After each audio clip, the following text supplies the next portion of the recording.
It looks pretty nice out there. Good morning, friends, and welcome to Wednesday. I'm getting a rather early start. I woke up a little before 8, and I should have slept till 8, because that would have been a full 8 hours of sleep.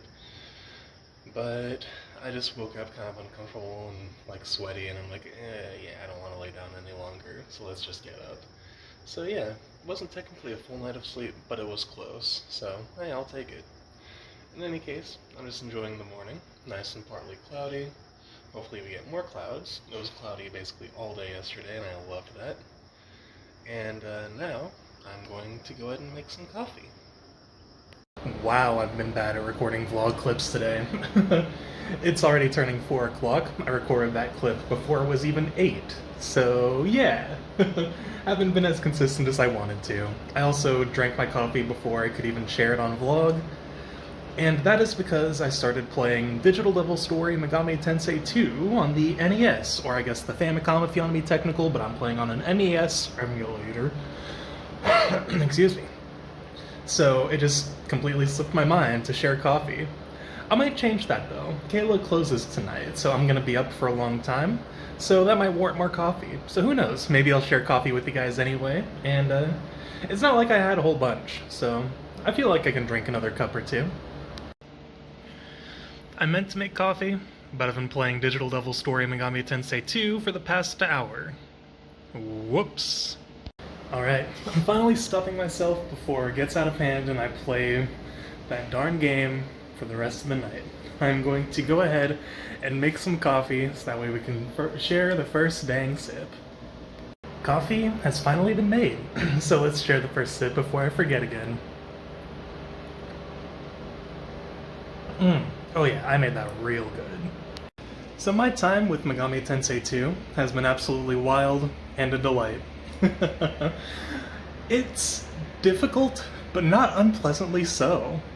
I struggled a lot at the beginning, so I guess it's not really a spoiler to at least talk about the beginning, but you start out basically playing a replica of the first Megami Tensei game, and essentially it's a game within a game. You start by basically, descending the Tower of Daedalus, fighting the Minotaur at the end.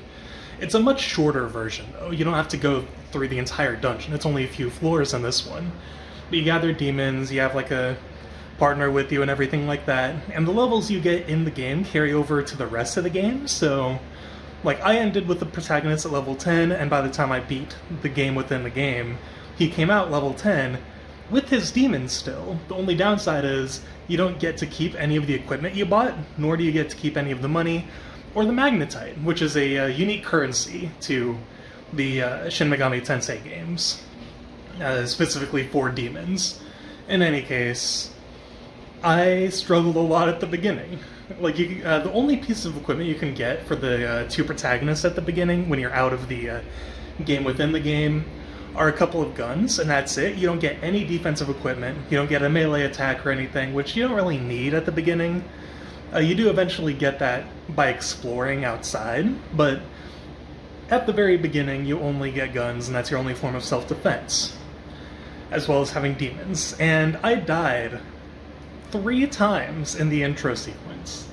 It was wild, but thankfully I don't think the newer games do this, but in the older games they play by Dragon Quest and Earthbound rules, where if you get a game over, you can get revived, but you lose half the money you had in your inventory, which I think is a perfectly fair trade-off. It's much better than, like, if you did a bunch of grinding and then died without saving, losing all those levels. I think it's perfectly fine, and I feel like it makes death a lot less punishing in these older games. It's like, it allows you to experiment, to get out more, like, it kind of encourages you to be brave and see what you can do, what you're capable of, and where you still need to kind of train, I guess. And I really appreciate that approach. It almost makes me want to start playing Atlas games on harder difficulties, because it kind of makes me enjoy the challenge, like dying and then not really necessarily losing my levels, I guess, but just wanting to make that progress back was very satisfying, and it made for a very nice gameplay loop.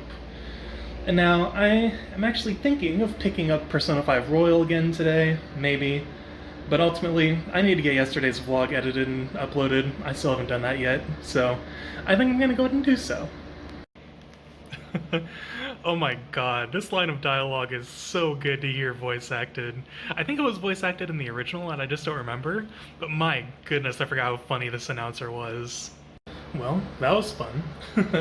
Finished the 6th palace, and now I'm just kind of doing miscellaneous stuff before the deadline. I'm stopping for now though. There are a couple videos that have been uploaded that I want to watch, so I'm probably going to go ahead and watch those, and hopefully play more another time, because I actually had a lot of fun. Playing Digital Devil's story Megami Tensei II kind of reminded me of how much I appreciate the series in general, and playing Persona 5 from the perspective of its origins made me appreciate it a whole lot more, and I think that's why I got really into it, and I was able to finish, the 6th palace in one go like I usually do. So maybe that's the perspective I need. I just need to remember the series' history, and maybe that will give me the appreciation I really want to have for this game. With that being said, let's wrap up today. I'm pretty tired. Thank you guys so much for watching. You are all wonderful people, and as always, let's do our best tomorrow.